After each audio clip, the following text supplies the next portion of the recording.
All right, family. So now I want to come out by the way of Stephanie White, Indiana Fever head coach.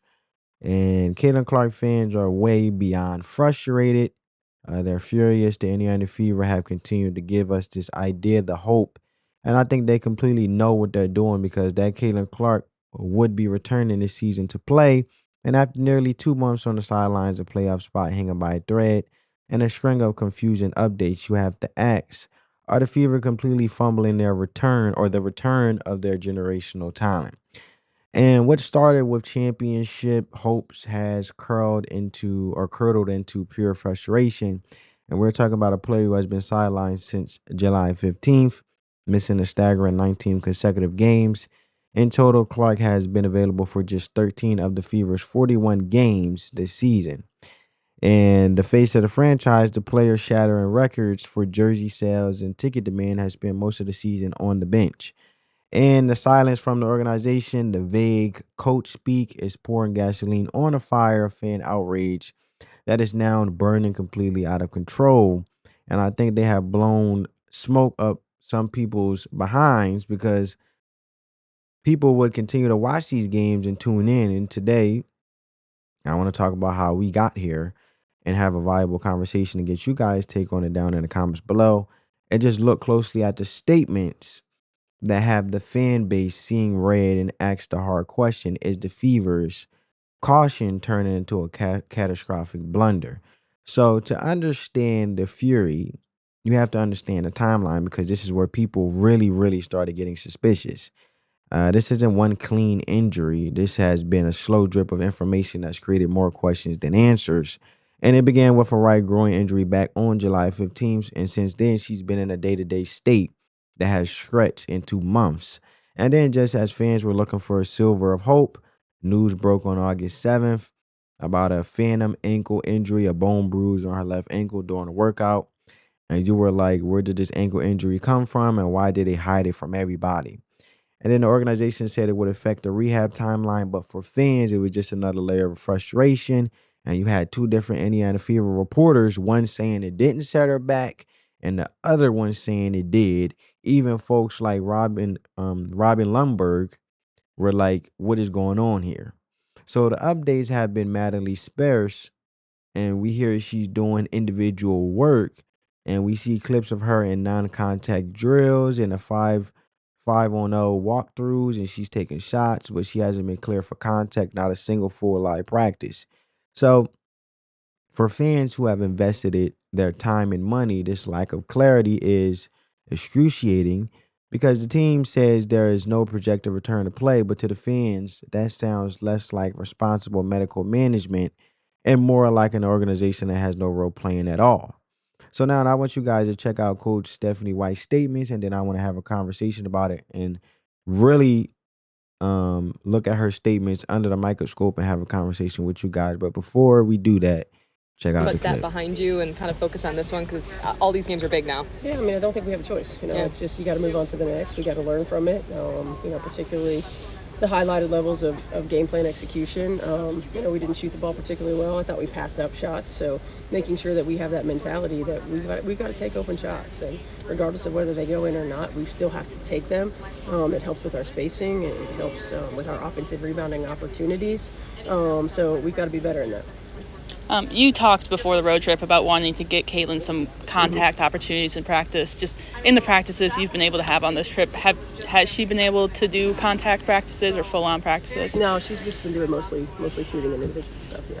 And with only a week left in the season, do you anticipate her coming back still before the end of the regular season? Or? That's the hope. She's working as hard as she can to make sure that she is coming back or is capable of coming back. Again, I think that the long-term, viewpoint of her health and wellness is the most important thing. Yeah, I don't think Well, there you have it. So, and this brings us to the epicenter of this frustration because Stephanie White, as you guys just heard, the coach of the Indiana Fever. If you are a big Stephanie White fan, I don't know what to tell you at this point because you're better than me because I can't stand her and I feel, you know, terrible that I was so critical of Chrissy's sides, just being honest. But for weeks, we have heard the same refrain. Coach White has repeatedly said that the hope is for Clark to return before the end of the regular season, and that's the hope. And it's a phrase that has become a trigger for Fever fans, and it's a non-answer, a verbal shrug, basically. And then comes the criteria for her return. Coach White has been adamant that she needs to see Clark in multiple live practices, handling contact for 94 feet and sustaining her endurance. And then on the surface, this sounds responsible, but to a fan base watching the playoff window shrink, it sounds like an impossible standard.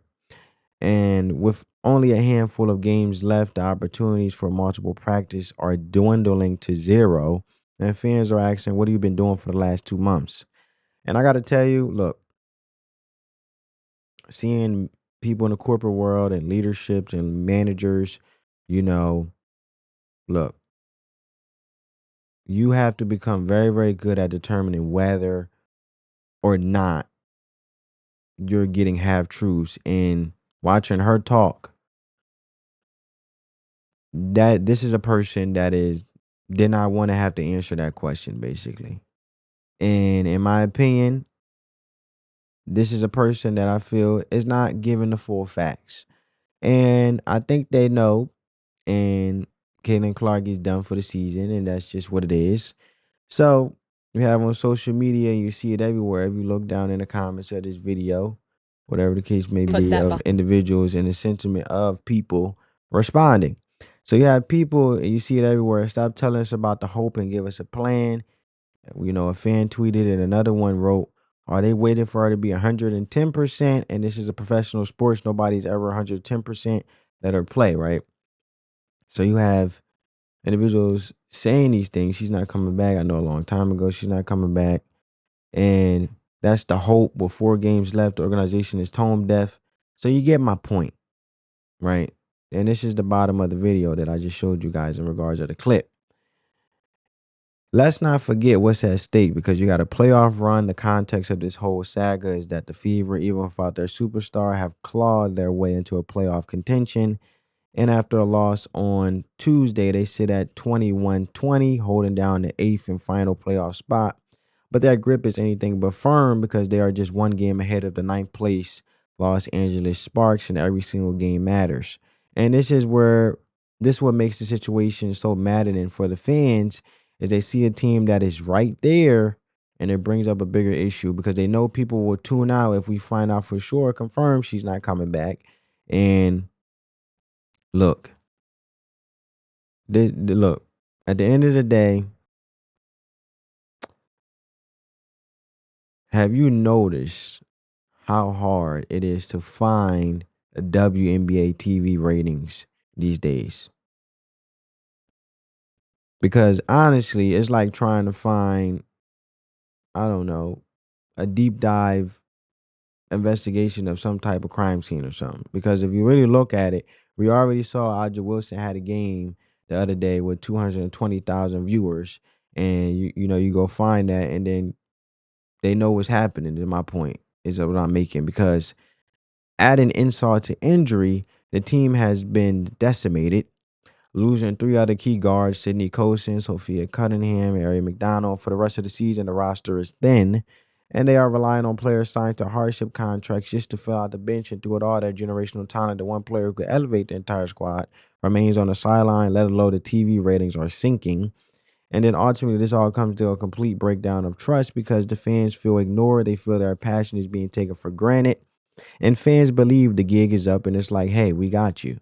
And this isn't just any player. This is Caitlin Clark. Fans have paid record prices for tickets and bought merchandise in droves. And they have made an emotional and financial investment, and the verdict is in. They feel completely let down. And the call from the fan base is simple: transparency. And they don't want vague hopes. They want a clear, honest assessment. And if the plan is to shut her down for the season, then just say it and be direct. And the current strategy of the dangling the carrot of her return feels insulting. And it's the fans who see the potential for greatness right now versus an organization they believe is operating out of fear. So here we are, 19 straight games missed, a season-long injury nightmare that's been a mix of right groin strain and a left ankle bone bruise, and a coach who speaks in circles and word solid, offering hope but no substance, and a team clinging to a playoff spot by a thread while their best player watches from the bench. And any NFL organization will say they are playing the long game, protecting their franchise cornerstone, but the fans are asking a devastatingly simple question: what about now? What about the team that has fought all season to get to this point? And is this cautious approach a brilliant strategy, or is it a catastrophic fumble that is destroying the trust of a fan base and wasting a precious opportunity? And as the regular season clock ticks down, the fury of Caitlin Clark's fans is only getting louder. So let me know what you guys think down in the comments below. If you enjoyed this video, give this video a big thumbs up. If you get some value from this video as well, give this video a big thumbs up. I'll catch you in the next one. On that note, family, peace.